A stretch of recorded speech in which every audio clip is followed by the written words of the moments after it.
I'm Clara Ramsworth with Throttle and Dirt Media and Timeless Photography today. And joining me today is John, one of my cameramen, and also soon to be one of my reporters as well.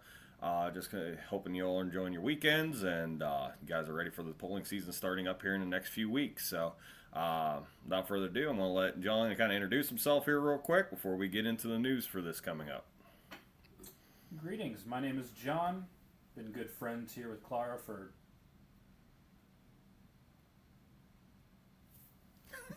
Too many a years. long time. It's been quite a thrill getting involved here with this company, and we're very excited all the things going to be happening on the track, off the track, and as I said, we're very excited. Definitely, definitely. Yeah, we are very, very, very excited as the way the events are going to be going, and we're very excited for the next season to be coming out for the 2027 season, and as well as this year's for the 2026. Our next event is going to be at Dragway 42 in West Salem, Ohio. Believe John, you're going to be trying to make an appearance out for that one there. I think we were talking about that one. Yes. So yeah, you'll get to meet John out there as well. He'll probably be running one of our cameras or running around PR interviewing as well, the same as myself. Yeah, it's going to be a very, very fun ordeal. They're running, I believe it was 7 classes out there, pretty much every class for the International Hot Rod Association. Their big stakes shootout. It's going to be really, really fun. So, John, what do you expect on this event coming up? What you thinking? Well, it'll be one of my first times being out on an actual drag strip on a road track for a drag strip. Well, it's actually a tractor pull out there. I was going to be a tractor pull. Well, then it's Yeah. even going to be better. I love tractor pulls. Gets loud, gets fun. Modifieds are really fun. Regular tractors are really fun. It's even better when they blow something up.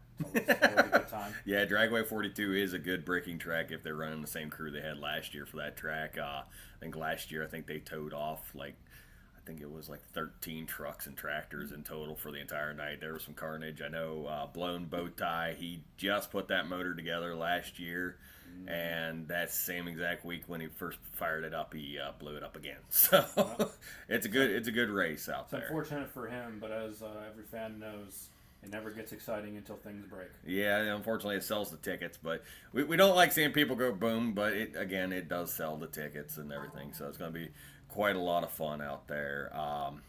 Yeah. So what's your favorite pulling class that's out there? Well, I don't really have a favorite. Kind of grew up in the area going to tractor pulls with my dad, and kind of enjoyed all of them. When I was younger, the louder was better, the faster was better. Now I'm not nearly as young, and my ears say stop it, and the less loud things are more my speed now. You're liking the diesel classes more than anything else. The Then. diesel can be fun. They got a lot of torque, and it can be really interesting seeing how they have to manage the torque with how the track is doing, whether or not it's tore up or it's been raining or if it's just been packed down.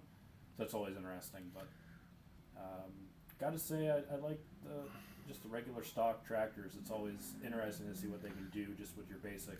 The more the classic super farms where they're kind of coming out with the more of a localized budget build and everything. You can get those saying we're built between about 50 to 100 $200,000 on one of those tractors, but also the same as with the antiques as well. I think is another one you're touching on where they're coming out of the fields and actually pulling with it, and we will be covering a couple of those this year.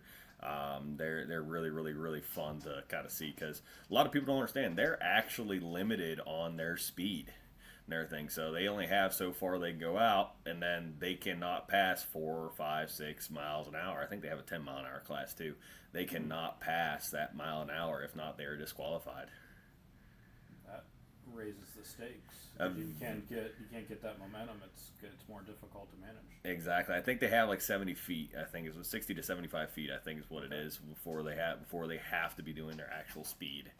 So it's kind of fun and everything to watch those. I know we're hoping to get a chance to get out to watch a steam pull this year as well. Steam pool. The most power out there other than electric. Pound per pound steam is more efficient and more powerful than any other form of power out there. That that'd be quite interesting to see. Oh, if you ever see one of those videos online where they do it, it's the straight out the funnel. It is nothing but a spark show. They don't smoke, they just start sparking, and they say it's like the gates of hell in a way, because it's just nothing but fire flying out of those things, and it's just power. They're only going 2 miles an hour at most, but they're pulling pretty much maximum weight. So, but yeah, it's quite a lot of fun. Probably for myself, unlimited modified tractor series and two-wheel drive trucks, because everybody loves a good wheel up. Yeah. I always have really liked the not my favorite, but I really have liked. It's just so we're gonna take a jet engine. Mm-hmm. We're gonna strap it to a frame, and then we're gonna pull some weight with it, and we'll see what happens. Right. I mean, you got the Judge, and you got the Leather and Lace crew here out of Rittman, Ohio area. Then just like I just interviewed about a month and a half ago, there, Josh. He has a turbine engine inside of a 2-wheel drive pulling truck. The only one in the United States, to our knowledge. That's different. He's about 800 horsepower.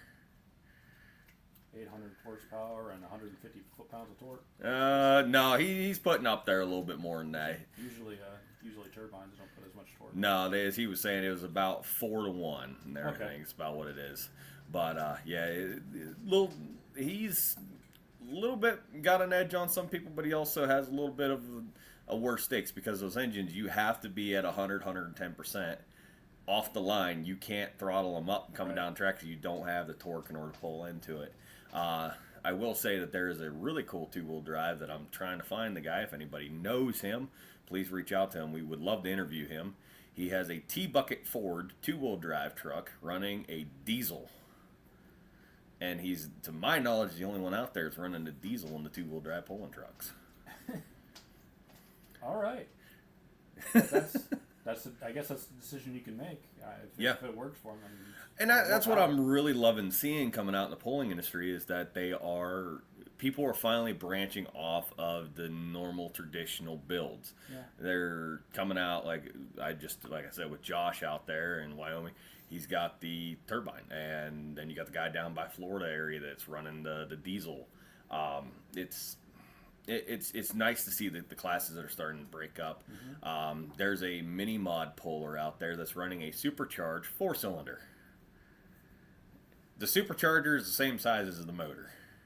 Usually you don't see a supercharger on a 4-cylinder. It doesn't because it's No, last ones that actually had them in a production car was General Motors. Right. And I'm trying to think, there was another. I know Lotus was running them for a while as well. Yeah, they usually want to use a turbocharger on the 4 cylinders, because 4 cylinders can generally give you a higher RPM without as much moving parts, and higher RPM allows you to have more back pressure for the boost. Yeah. Rather than pulling the boost on the front end with a supercharger. Well, your turbos are always going to help you on the back end of the course compared to your superchargers, which is instant. And I mean, I would love to see somebody come out with an electric. There was a guy that was in the garden tractor pulling that I noticed a couple years back. I haven't seen any videos of him recently, but he had an electric little modified tractor, and that was kind of a cool little build. And there's a guy out there running the little turbines too. I mean, the turbines are only like this big. I mean, they're little itty bitty things, but it's impressive watching those two little things actually send that little tractor down the track. So, yeah, we're trying to get a couple garden tractor pullers to come talk about their machines and their industry as well, because that's another high competitive area. I mean, it's not as big crowd pullers as, say, the big boys, but again, we promote family events, family get-ups, so you can build a garden tractor puller for probably anywhere between 15 to probably 10 grand, depending on how much money you actually want to spend on building these things. It's really how deep your pocketbook is how crazy you can get in these events. Same in the sand drags as well.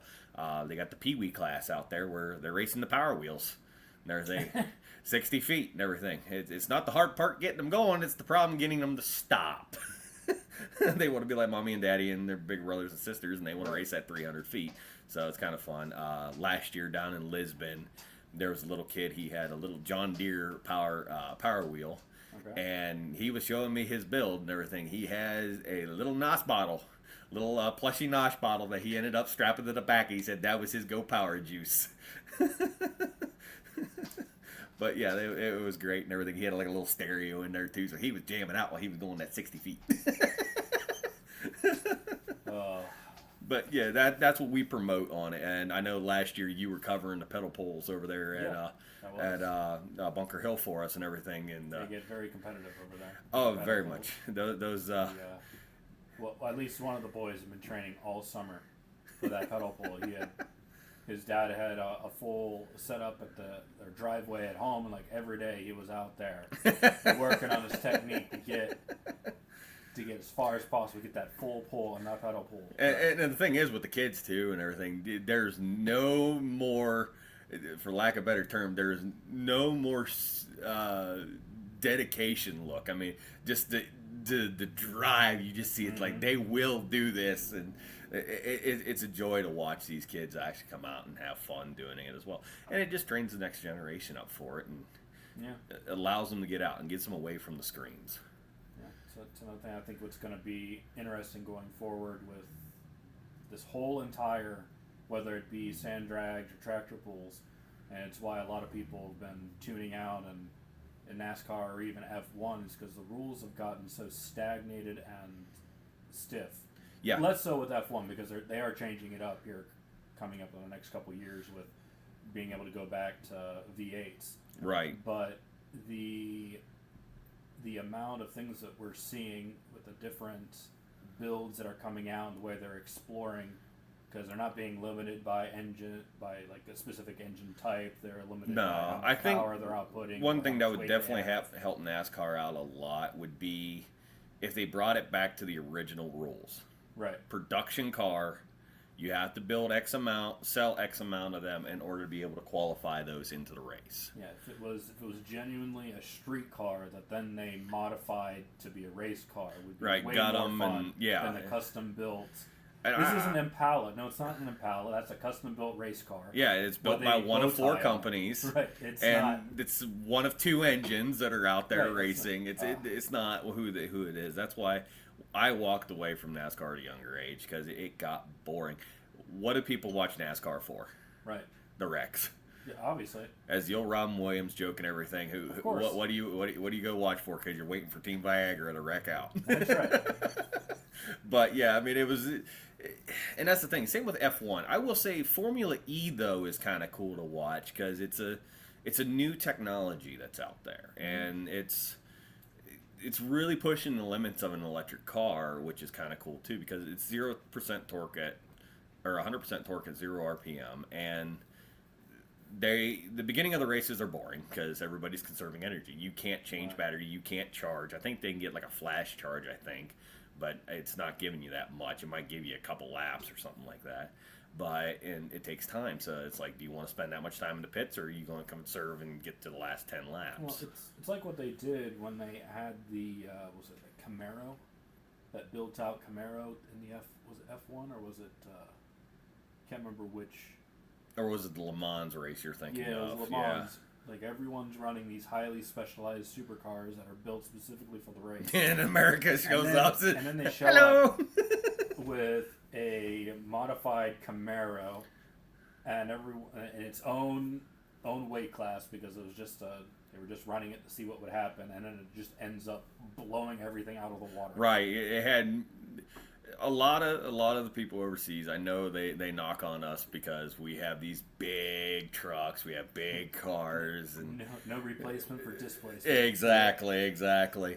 But you got to give credit where credit's due, and I know for a long time Honda's been actually trying to join up with NASCAR, but they want to have the rules change where they can come in with a V6 or a 4-cylinder.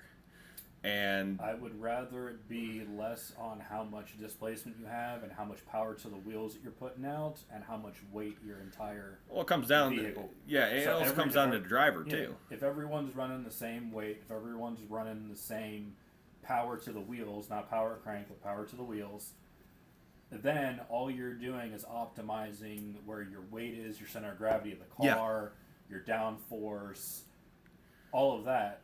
And once that would be way more fun to see what they do, whether or not they go with like a turbo or even a Pro Charge setup on a V6 rather than just a naturally aspirated V8.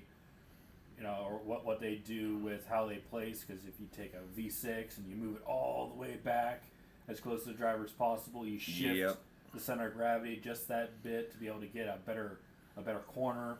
Well, it's the same way in the polling industry too. I mean, even though the classes do have rules, you do have a bit of capability to play. Yeah, you're weighted by you're limited by your weight and by your overall length and your width.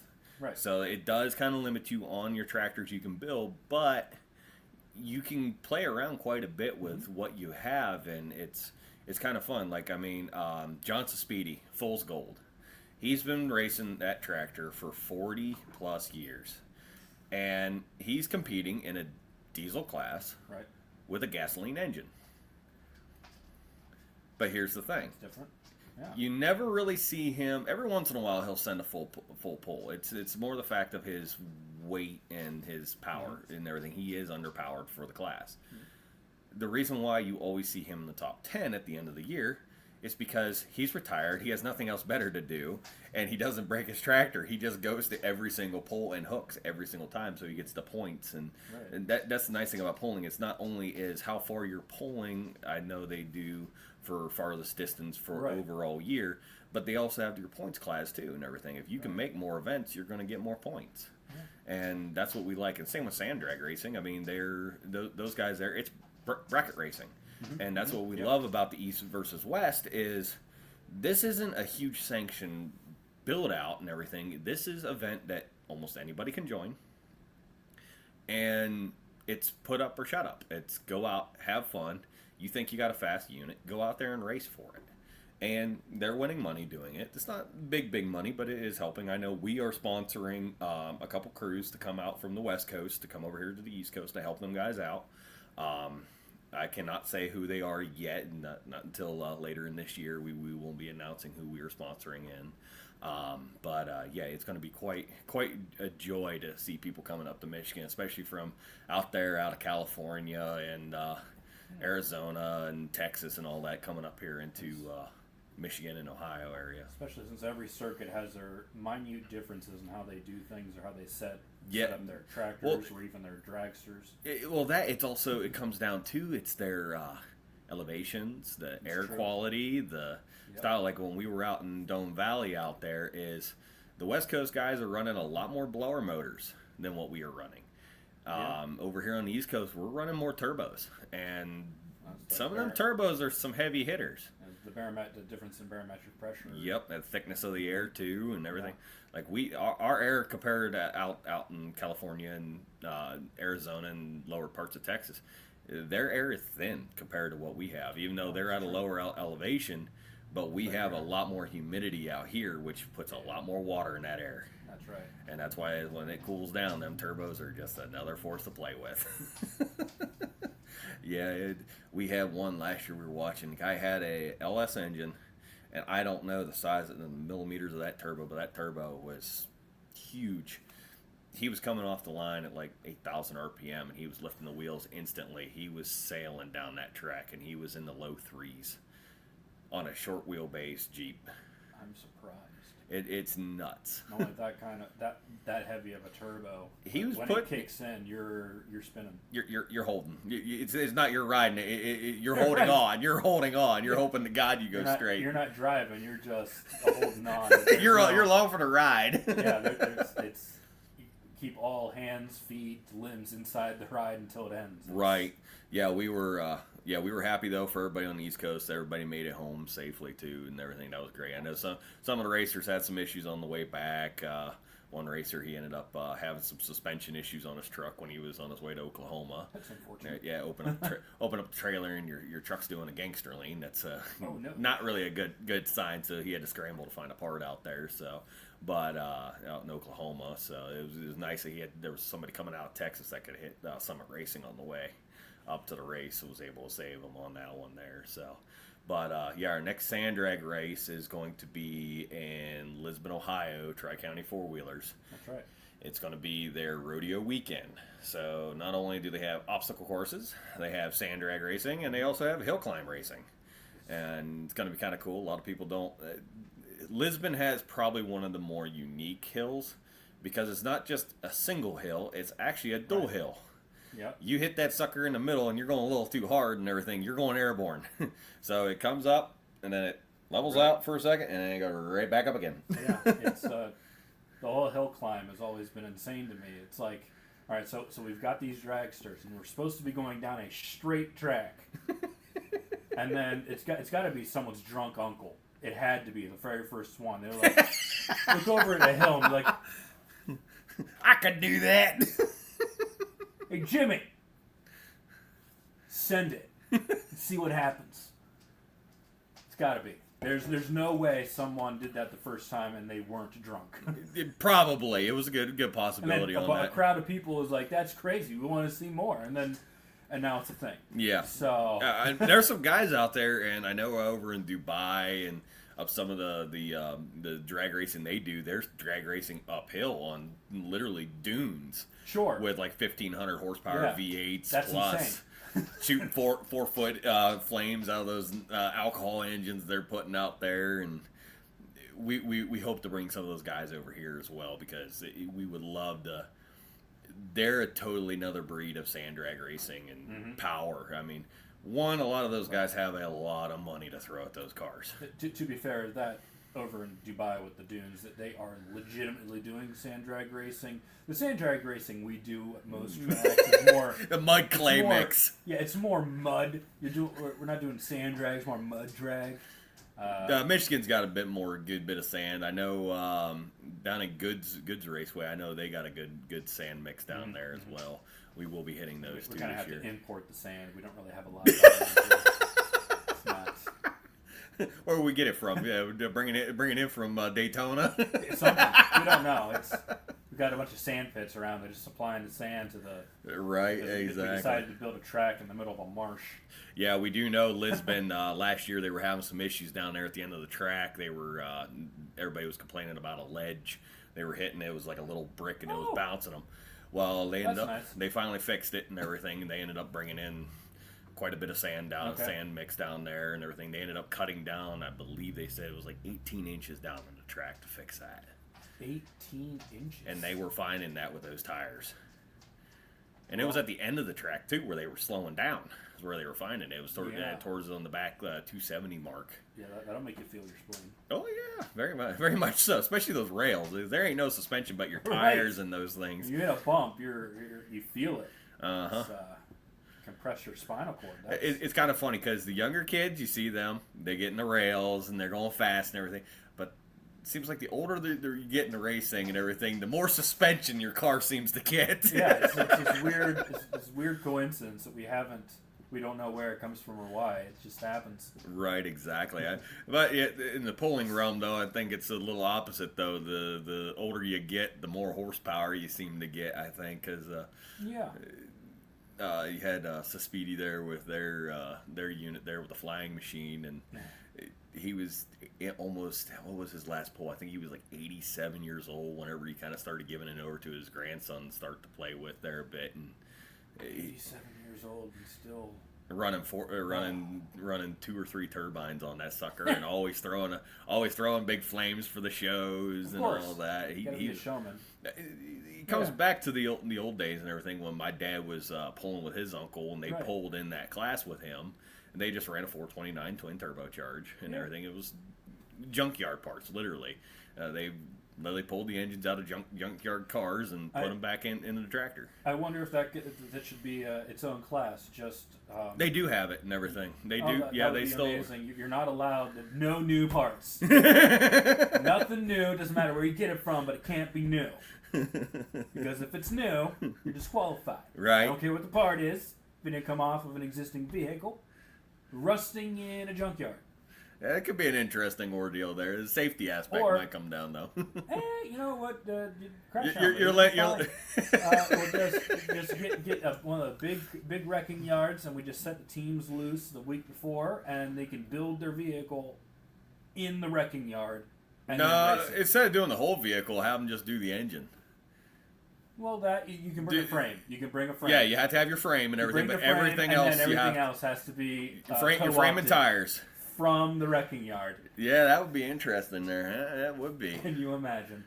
That could be some fun there. Cause I mean, that would limit you, but the problem is though they would probably say that we stacked motors or something like that. That would be the only downside to that. So we'd probably have to like hook up like an actual salvage yard, like around here it'd be like a pull apart or you pull it or something like that. It'd have to be an actual salvage yard, or you'd have to run your own large salvage yard operations where you pull in vehicles that are totaled but not completely destroyed.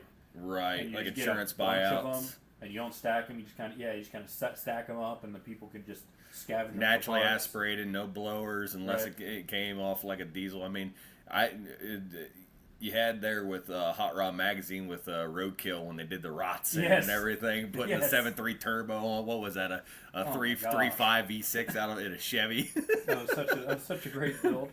It's like, it's still living. That car's still alive and everything. I'm not surprised. Last video I think they did with it, they ended up breaking the rear end in it. I think the most ridiculous things will survive until the far future. Yes, and very much. The best of builds would just immediately break. Right. Get a bump. But yeah, back once we get so the next event we're going to be at is going to be Dragway 42, West Salem, Ohio. 7 classes, 2 tracks. It's going to be the 5th and the 6th. We will be there on the 6th, covering the event. It'll be the final night. So we're hoping to see everybody out there as well. The following weekend we're going to be doing is going to be Bunker Hill. That's going to be a 2-day Friday, Saturday event as well. We will. I'm pretty certain we have it posted up on our page there as well, and everything for their calendar as well, and what all they're going to be pulling there. So, but yeah, it's going to be quite a unique. They normally have 5 classes at Bunker Hill, so they usually run through them pretty quick. It's they don't mess around. No, they've always had a good show, and this year they're going to have CS Pulling. Okay. Is going to be productions there. They're going to be the ones that are going to be hosting it this year. Not East. East is they're not coming out there this year. So it's going to be kind of cool seeing a new program coming into the game as well. CS, this is like their 2nd or 3rd year kind of putting out there. So it'd be interesting to see. Yep, definitely. And then the last one we have there, I'll let you kind of announce that one there.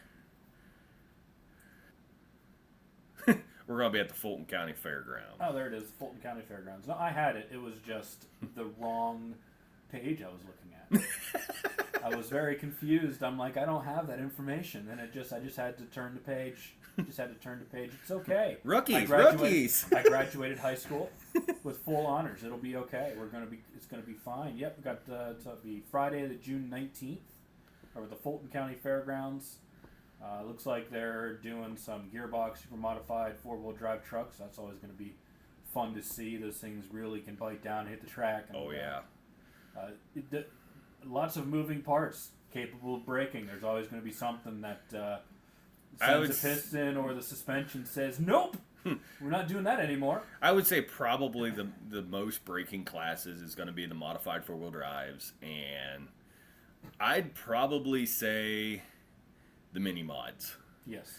As I said in one of the other episodes of Dirt and Grip and everything, it was they're touching the head, especially, but 5,000 horsepower upwards, and you're on a suspension that your chassis is no longer than basically your kitchen table.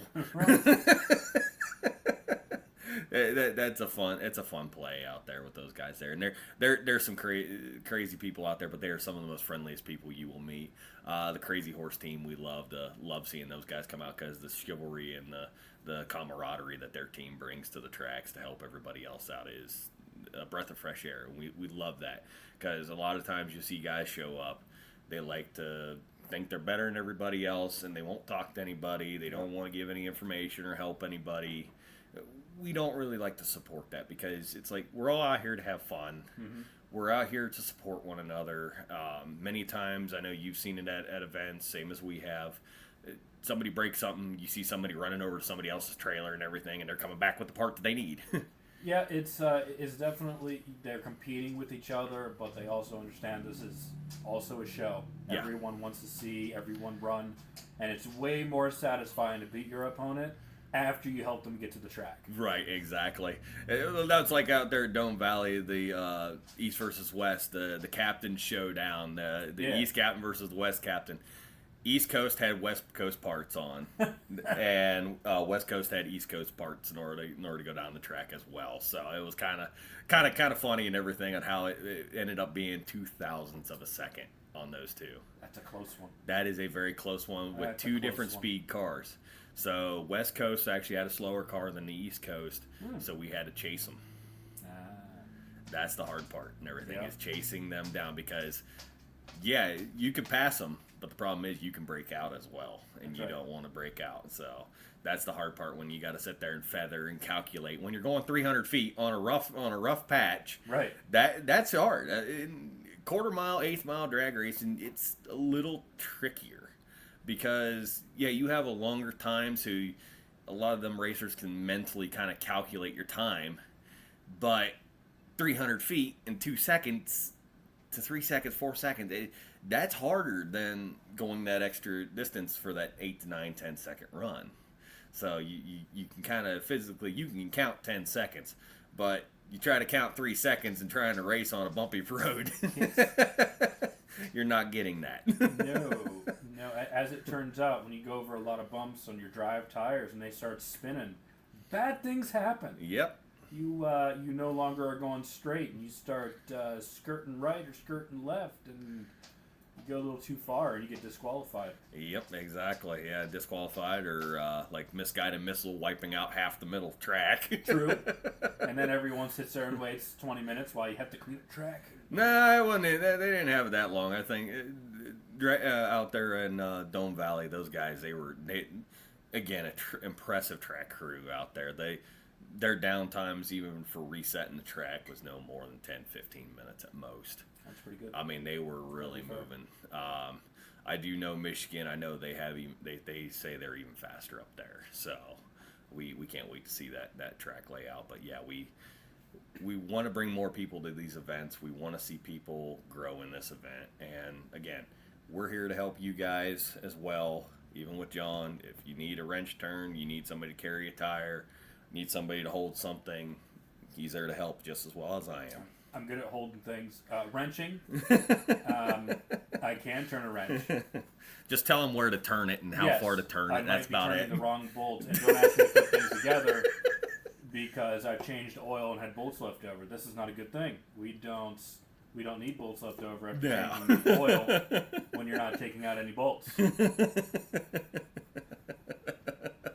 Yep, definitely. But yeah, we're here to give you guys the best hand as we can in order to help everybody keep moving. We hope to see everybody this year have a really great year for 2026, as well for going into next year for 2027. We're hoping by mid this year to have our live stream ready to go as well. So we will be broadcasting. So if you can't make it to the event, you'll be able to buy a ticket online. A portion of those tickets are going to go towards the pullers and the racers. We want to help sponsor these guys. We want to help them get more money. We want these people to have more fun as well, especially this year. I know a lot of pullers are having some issues, though. They're not going to be able to make as many pulls as they want because, one, fuel costs. Fuel costs are killing a lot of people right now, especially with the diesel. Some areas are almost $7 a gallon. Yeah. And that's hard to travel, especially for you Midwesters out there, Illinois, Arizona, Wyoming, Iowa. I know you guys don't have that many pools out there, so that's why we're trying to help you guys and help bring you guys sponsors as well to help you guys make it to your next events. So, but yeah, this isn't just a local anymore. This is a global.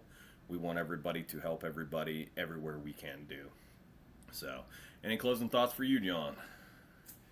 Well, I know we did want to go over the times on the Sand Drags Hill Climb and Obstacle Course, specifically on Friday. They do want drivers to be there around 3 o'clock so they can start getting everything situated in the pits. And at 5 p.m. is when inspection starts. Generally, when they want to allow the public to start coming in. Yep. And it'll start around 6, give or take a half hour in case something happens. Like Right. The last time I was there, the lights.